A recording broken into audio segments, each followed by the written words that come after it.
Mantan Menteri Perikanan dan Kelautan Susi Pujiastuti mengunggah beberapa momen dan respons terhadap dukungan dirinya maju Pilpres 2024. Dukungan itu dideklarasikan oleh ratusan orang relawan dari komunitas pendukung Ibu Susi atau Kopi Susi.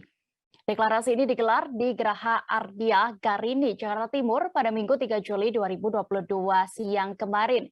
Deklarasi komunitas Kopi Susi dinilai sebagai langkah konkret mengenalkan sosok Ibu Susi sebagai salah satu alternatif calon pemimpin di masa depan.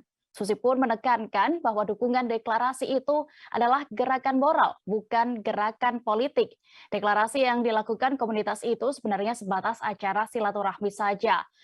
Susi mengaku rindu dengan para relawan Kopi Susi sehingga memutuskan bertemu di Jakarta.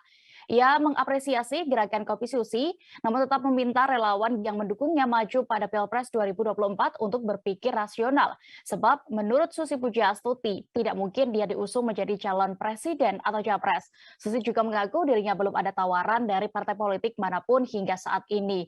Menurutnya, karakternya yang mungkin terlalu liar sehingga belum adanya tawaran tersebut.